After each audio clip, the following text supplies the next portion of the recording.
The air in JFK's Terminal 4 tasted of stale coffee, jet fuel, and 1,000 anxious breaths.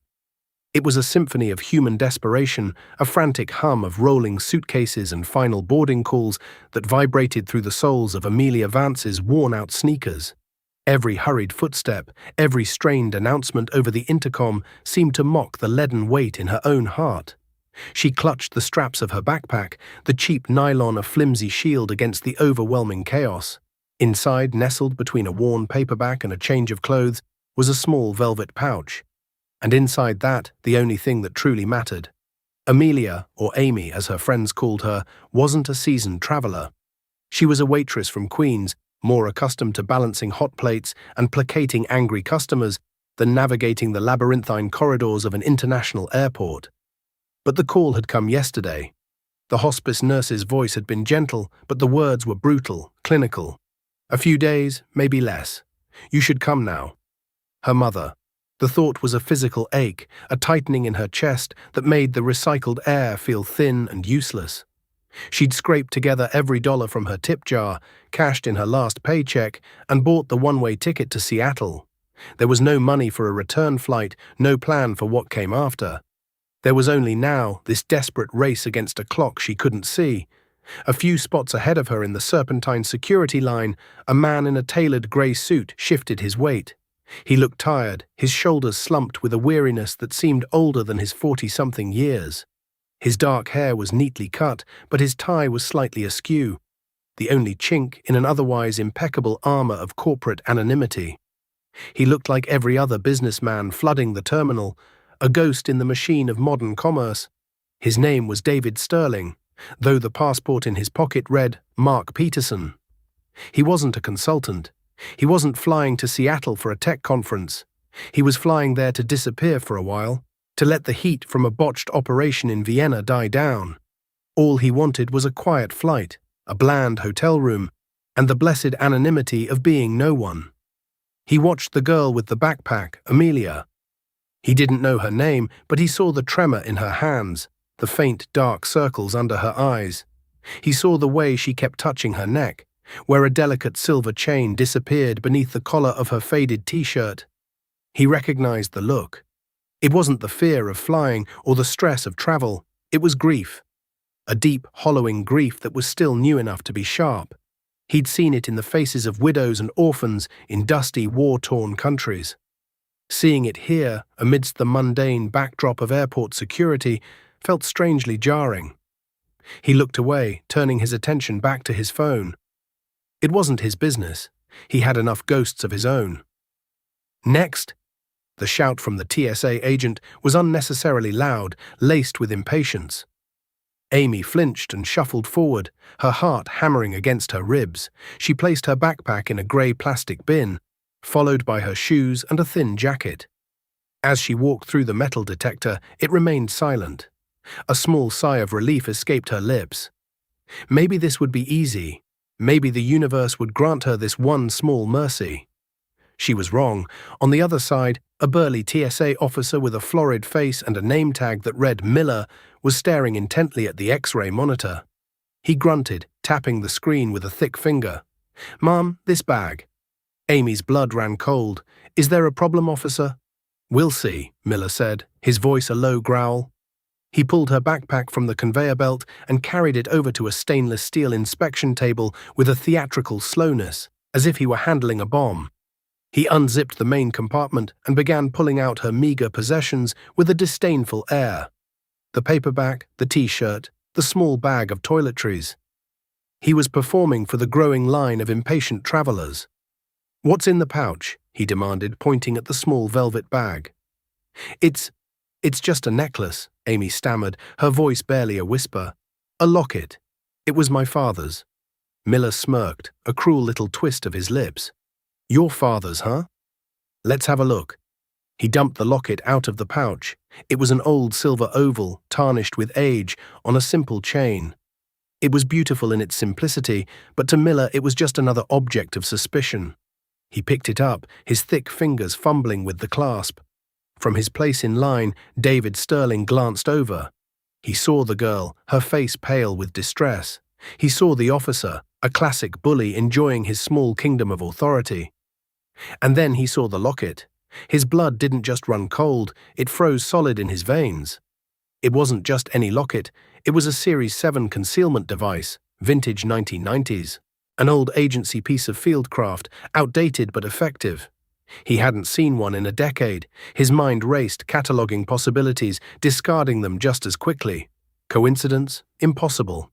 The filigree pattern on the edge wasn't just decorative, it was a specific marking. Unit 9, his old unit. He looked back at the girl, at her wide, terrified blue eyes, and he remembered a faded photograph in a file he wasn't supposed to have seen. The file of an agent named John Vance, killed in a car bombing in Beirut in 2005, an agent with a wife and a young daughter. A daughter with wide blue eyes. Oh God. It wasn't a coincidence, this was John Vance's little girl. And she was walking through JFK with a live intelligence drop around her neck. David's weariness evaporated, replaced by a surge of adrenaline so sharp and clean it felt like ice water in his gut. His quiet flight to Seattle was no longer on the itinerary. The trouble he was trying to avoid had just found him, wearing the terrified face of a dead man's daughter. "Open it," Officer Miller commanded, his voice echoing slightly in the cavernous space. He held the locket between his thumb and forefinger, dangling it in front of Amy's face. I can't," she whispered, shaking her head. The clasp was tricky, and more than that, it felt like a violation. It was the one piece of her father she had left. He'd given it to her on her 10th birthday, just before his last business trip. He'd told her never to take it off, and never, ever to open it for anyone. A child's promise, made to a man she barely remembered, had become a sacred vow. "What do you mean, you can't?" Miller's voice rose, drawing more attention. A few people in the line craned their necks to see the source of the commotion. "Is there something in here you don't want me to see? Drugs? Contraband?" "No, it's just sentimental. The clasp is broken. It doesn't open," she lied, her voice trembling. It was a weak lie, and they both knew it. Miller's eyes narrowed. He saw her fear and mistook it for guilt. It fueled his sense of power. "We can open it. Ma'am, you're causing a delay. You're interfering with a federal security screening.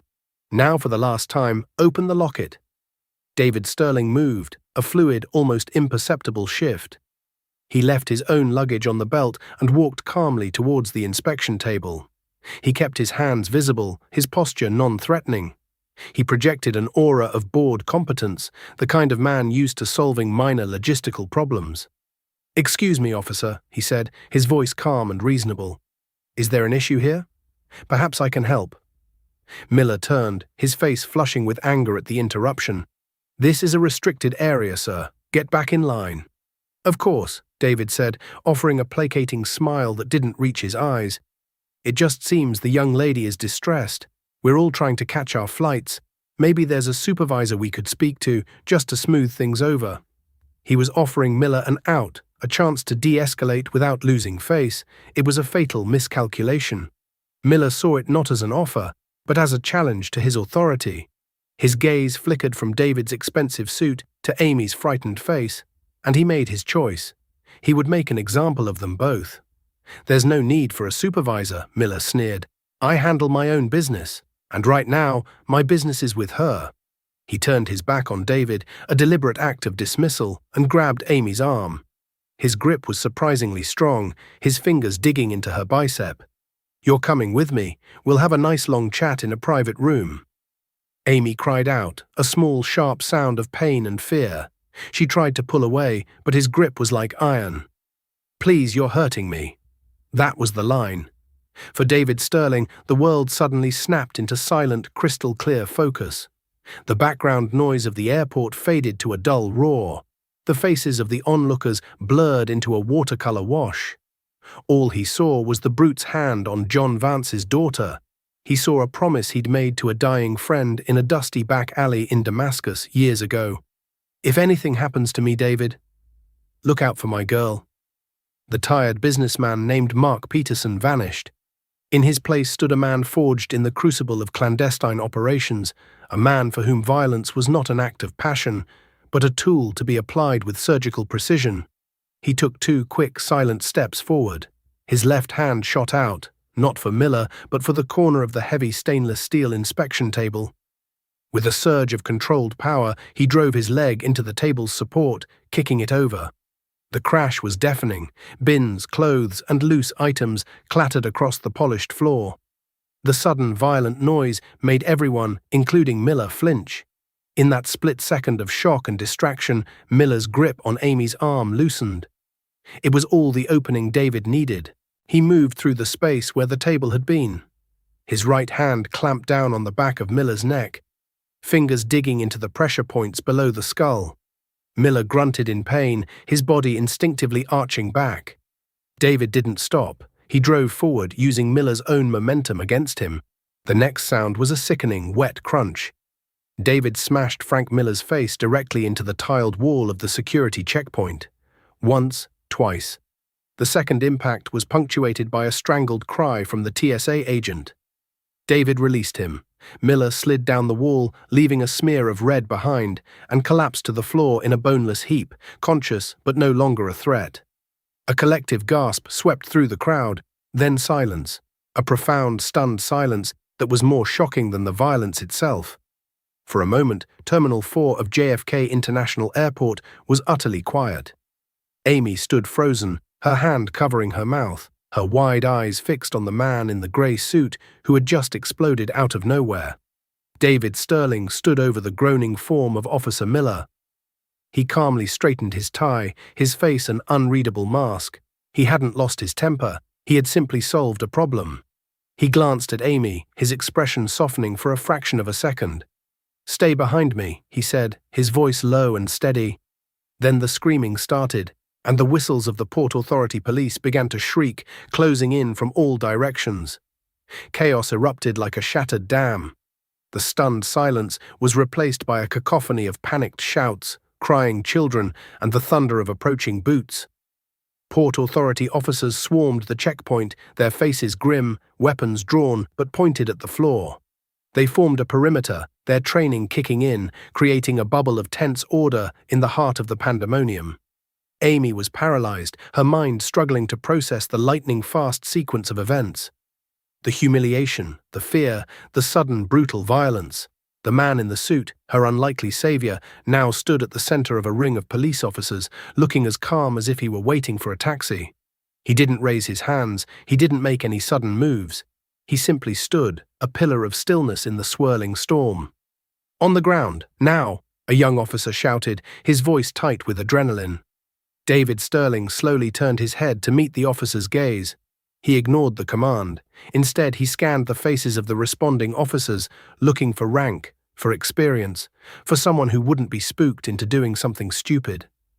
His eyes settled on a grizzled sergeant with salt and pepper hair and the weary eyes of a man who had seen it all. "Sergeant," David said, his voice cutting through the noise, clear and authoritative. It was the voice of a man accustomed to being obeyed. "My name is David Sterling. I need you to secure the asset." He gave a subtle nod towards Amy. "And then I need you to place a call to Director Carmichael's office at Langley. Tell them I am invoking Protocol Nightingale." The sergeant stared, his brow furrowed in confusion. "Protocol what?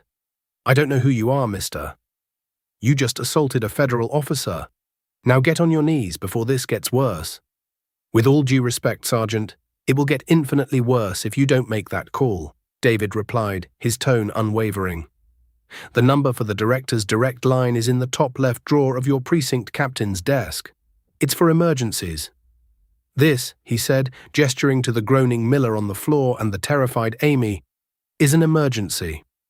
Something in his voice, in his utter lack of fear, gave the sergeant pause. This wasn't the usual ranting of a disturbed passenger or the panicked babbling of a common criminal. This was something else, Protocol Nightingale. The name meant nothing to him, but the certainty with which it was spoken resonated with an authority he couldn't dismiss. "Cuff him," the sergeant ordered his men, his eyes never leaving David's. "Gently, and somebody get the girl. Take them both to the substation, separate rooms." He turned to another officer. "Get medical for Miller, and get Captain O'Malley on the phone. Now." Two officers moved in on David. He offered no resistance, turning and placing his hands behind his back as the cold steel of the handcuffs clicked around his wrists. As they led him away, he looked back at Amy. Her face was a mask of terror and confusion as two other officers gently but firmly escorted her in the same direction. He met her eyes for a fleeting moment and gave a barely perceptible nod, a silent promise that it would be all right. Amy was led through a series of sterile corridors, the sounds of the terminal fading behind them. They didn't take her to a holding cell, they took her to a small windowless office with a metal table and a few chairs. An officer, a kind-faced woman who introduced herself as Officer Davis, brought her a bottle of water. "Just sit tight, honey," the officer said softly. "Someone's coming to talk to you." Amy sat, the plastic bottle cold and slick in her trembling hands. She couldn't drink. Her throat was too tight. Who was that man? Why had he helped her? And what was Protocol Nightingale? Her mind was a whirlwind of unanswerable questions. She had started this day with one singular heartbreaking mission, to get to her mother. Now she was in police custody, a witness to a brutal assault, her father's locket, the cause of all this, confiscated as evidence. She felt a wave of despair wash over her. She was going to miss her flight. She was going to be too late. A single hot tear traced a path down her cheek. In another room down the hall, David Sterling sat opposite the Port Authority police captain, a man named O'Malley with a formidable mustache and a deeply skeptical expression. The handcuffs had been removed. "All right, Mr. Sterling, or whatever your name is," O'Malley began, leaning forward. "You've got about 30 seconds to explain to me why I shouldn't throw you in a federal prison for the next 20 years for what you did out there." "Protocol Nightingale? Director Carmichael? You're throwing around some heavy names." "Did you make the call, Captain?" David asked quietly. "My sergeant is on the phone with some DC number right now," O'Malley conceded. "He's being bounced around from one assistant to another. So while we wait for Godot, you can start talking to me." Before David could reply, the door to the office burst open. The grizzled sergeant from the checkpoint stood there, his face pale, holding his cell phone out as if it were a venomous snake. "Captain," the sergeant stammered, You need to take this call." O'Malley shot David a suspicious glare before taking the phone. "Captain O'Malley." He listened for a moment, his expression shifting from skepticism to disbelief, then to a rigid military attention. "Yes, ma'am." "Yes, I understand." "No, ma'am, they are both secure and unharmed." "Yes, ma'am, we will offer our full cooperation, awaiting your arrival." He hung up and placed the phone on the desk with an unsteady hand. He looked at David Sterling, but his eyes were different now. The suspicion was gone, replaced by a mixture of awe and fear. "Who the hell are you?" O'Malley whispered. David leaned back in his chair. "I'm the man who's trying to prevent a national security disaster from unfolding in your airport, Captain. And the person you just spoke to is on her way to help me do that." A silence fell over the room, thick and heavy with unspoken implications. O'Malley stared at the man in front of him, the man who had looked like a simple businessman an hour ago. He was beginning to understand that the assault at the security gate wasn't the main event. It was just the curtain raiser for a drama he couldn't begin to comprehend. And he and his entire precinct were now just stagehands. Less than an hour later, the atmosphere in the Port Authority substation had transformed. The low-level hum of police business had been replaced by a tense electric silence. Uniformed officers spoke in hushed tones, casting nervous glances down the hallway. Captain O'Malley was sweating, despite the aggressive air conditioning. A black unmarked helicopter had landed on a closed-off section of the tarmac, and its passengers were now striding through his precinct as if they owned it. Leading the way was a woman in her late 50s with sharp, intelligent eyes and silver hair pulled back in a severe bun. She wore a dark pantsuit that was ruthlessly practical. She moved with an unhurried confidence that commanded absolute authority. This was Helen Shaw, Deputy Director of the Central Intelligence Agency, the woman O'Malley had spoken to on the phone. She didn't waste time with pleasantries. "Captain O'Malley," she said, her voice crisp and cool. "Where are they?" "This way, Director Shaw," O'Malley replied, leading her down the corridor. She bypassed the room where David was being held and went straight to the office where Amy was waiting. She dismissed Officer Davis with a nod and entered, closing the door softly behind her. Amy looked up, startled. This woman's presence filled the small room, radiating an intensity that was far more intimidating than Officer Miller's brute force. "Amelia Vance?" Helen Shaw asked, her voice surprisingly gentle. Amy nodded, unable to speak. "My name is Helen Shaw. I'm here to help you." She sat down in the chair opposite Amy. "I know you're confused and frightened. I'm going to explain everything, but first I need you to know that you are not in any trouble. You are safe." Helen paused, letting her words sink in. She pulled a small evidence bag from her jacket pocket. Inside was the silver locket. She placed it on the table between them. "This belonged to your father, John Vance. Is that correct?" "Yes," Amy whispered, her eyes fixed on the locket. "Amelia." "Your father was not a sales consultant for an agricultural company," Helen said softly. "He worked for me, for our organization. He was one of the bravest men I ever knew. He was a patriot."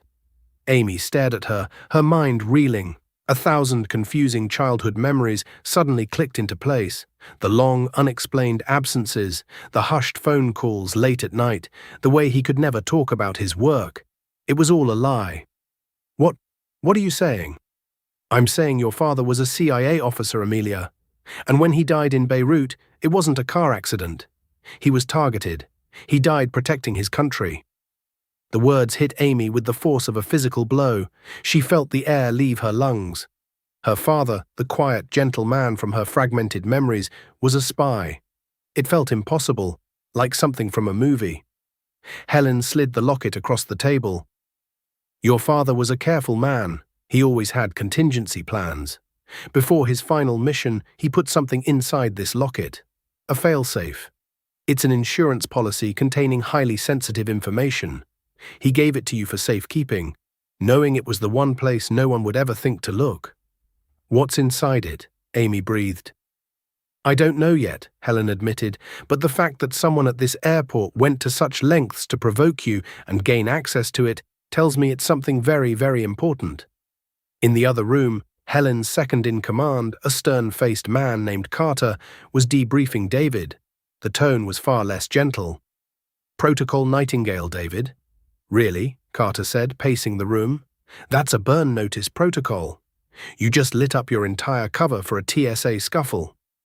"The TSA scuffle was a trigger," David countered, his voice hard. "Miller wasn't just a random bully, he was either a pawn or a player. They were trying to get the locket. When Vance's daughter booked a flight, her name must have flagged in a system somewhere. They put a guy like Miller on her checkpoint, knowing his reputation for being aggressive. They create a public scene, drag her to a private room and take the locket. It looks like a standard confiscation. Clean. And you're certain it's Vance's kid?" "I'm certain," David said. "I saw the locket, Unit 9 filigree. It was John's. I promised him I'd look out for her, Carter." "Your promise doesn't authorize you to blow 6 months of deep cover work," Carter shot back. "My authorization," David said, leaning forward, his eyes blazing with cold fire, "comes from the fact that if they had gotten that locket, the agent list inside it would have compromised every asset we have in the Middle East. John Vance's final report was on a mole high up in the agency's Near East division. He never got to file it. He put it in the locket instead. That's what this is about. A traitor is trying to clean up their tracks." Carter stopped pacing. The implications of David's words settled in the room, heavy and suffocating. This was bigger than a compromised asset list. This was a hunt for a traitor at the highest levels of the CIA. Helen Shaw re-entered the room, her face grim. She held up the locket. "Our techs are opening it now." "You were right, David. It's a microdot. High density." She looked at Carter. "Seal this entire terminal. No flights in or out. I want passenger and employee manifests for the last 12 hours. I want security footage from every camera. Our mole is here. At this airport." And they just showed their hand. She then turned to David. "As for you, your cover as Mark Peterson is burned, but your mission isn't over. John was your friend. You're going to help me find the son of a bitch who sent him to his grave." The focus had shifted entirely. The assault was now a footnote. The airport had become a hunting ground, and Amy Vance, a waitress from Queens, was no longer just a grieving daughter. She was the keeper of her father's last secret, and she was sitting at the very center of the storm. The quiet office had become the nerve center of a ghost operation. Technicians in civilian clothes, who had seemingly materialized out of thin air, set up laptops and encrypted communication arrays.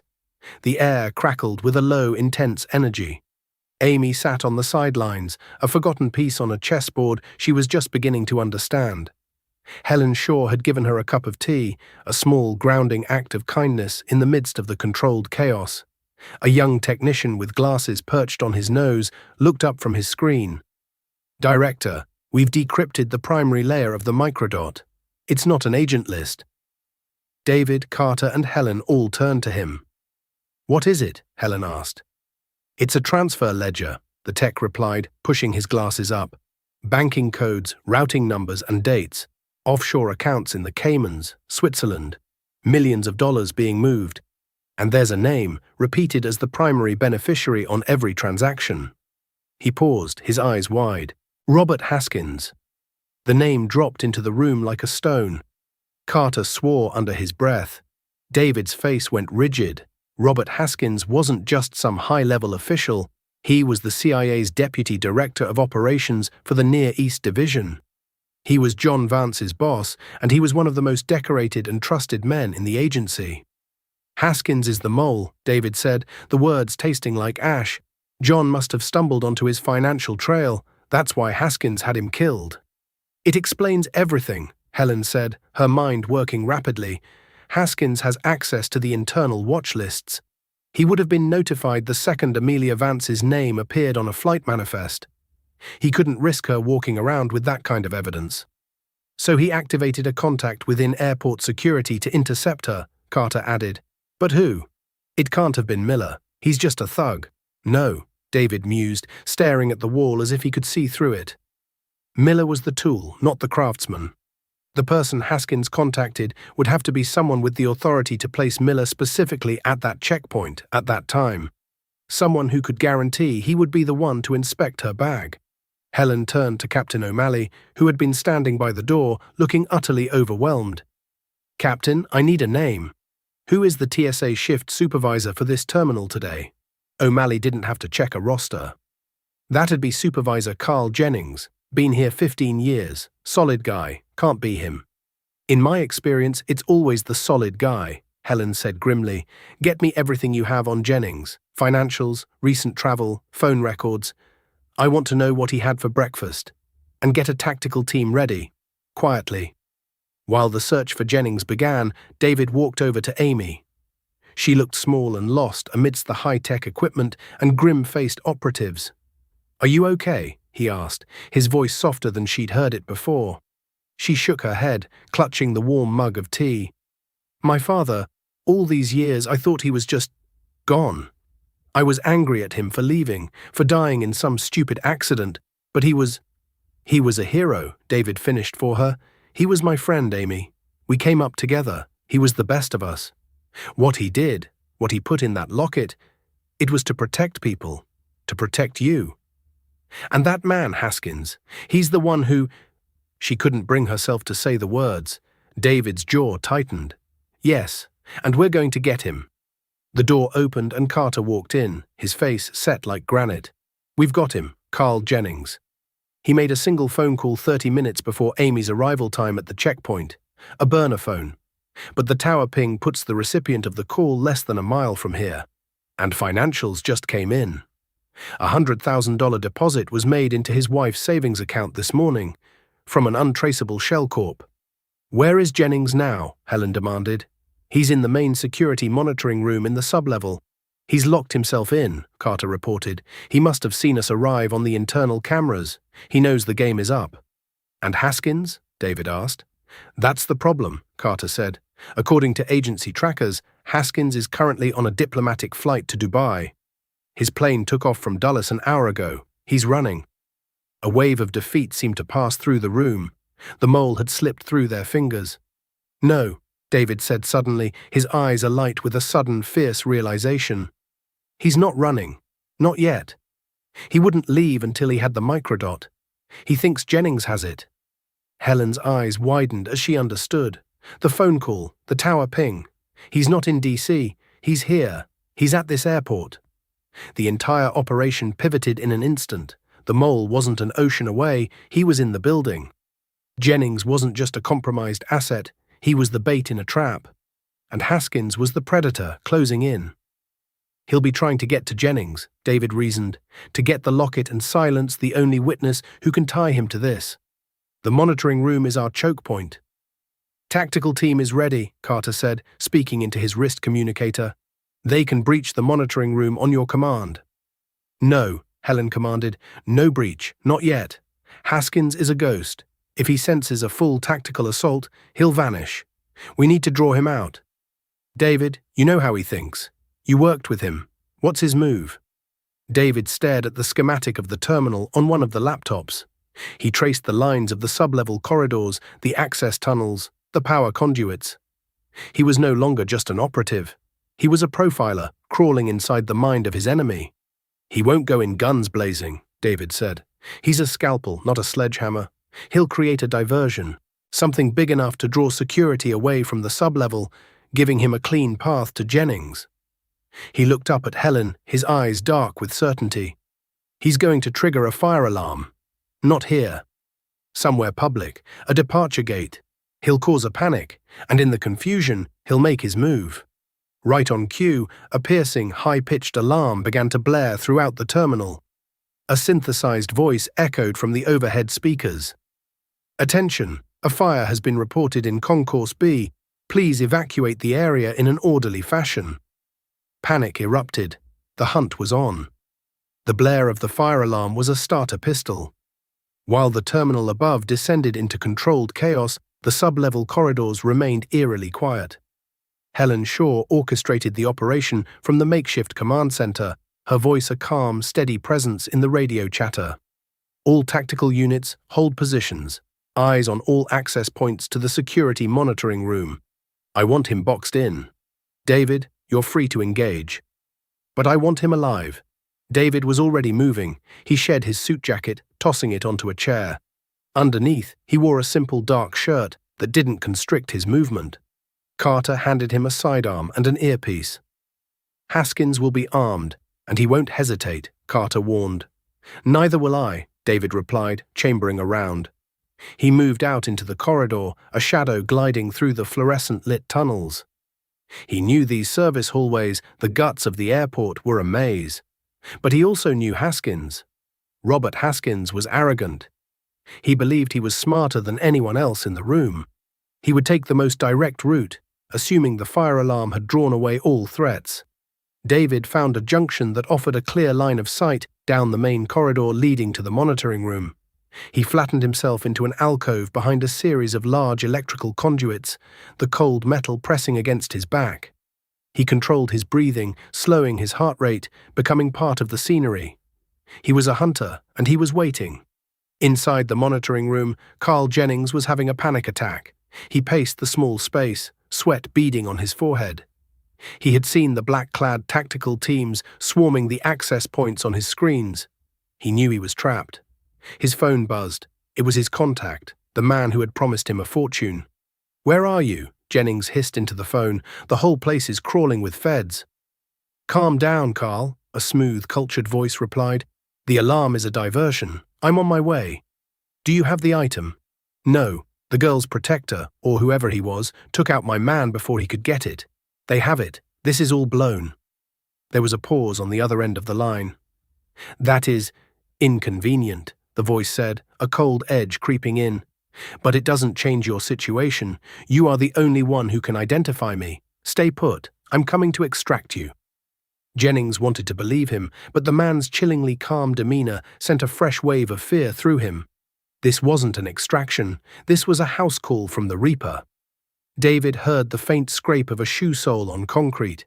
It was soft, professional. The footstep of someone trained to move silently. A figure emerged from a side corridor, moving with a fluid grace.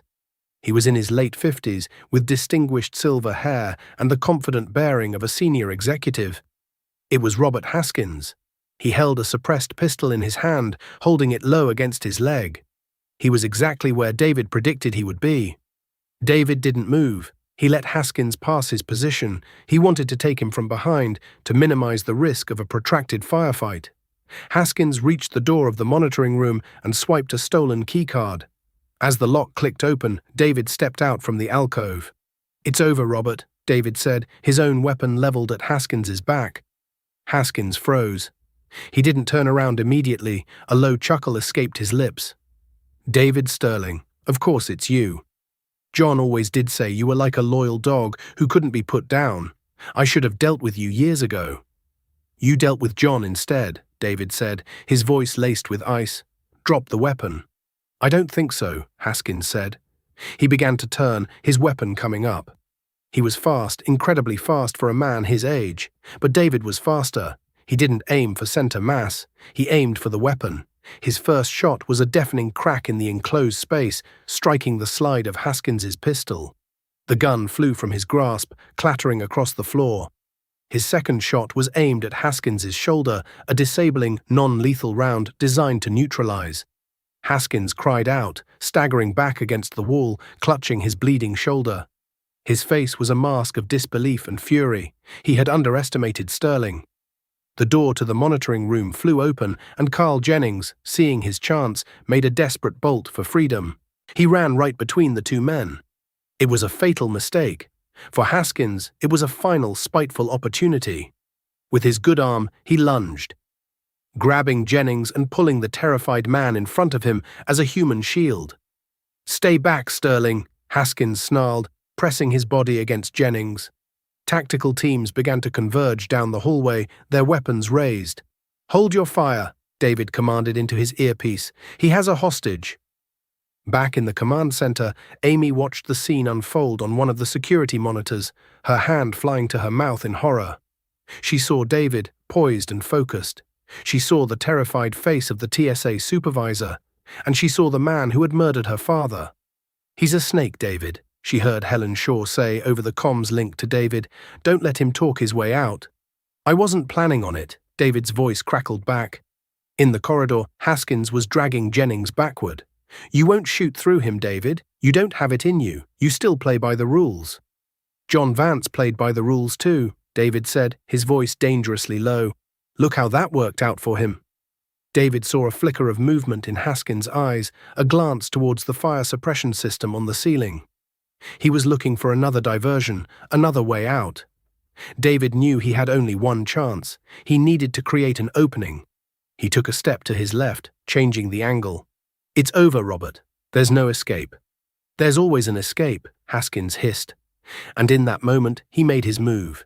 He shoved Jennings violently towards David and lunged for his fallen weapon. It was the opening David needed. As Jennings stumbled forward, the line of sight was clear for a fraction of a second. David fired, not at Haskins, but at the wall just beside his head. The bullet ricocheted, whining through the air. It wasn't meant to hit, it was meant to distract.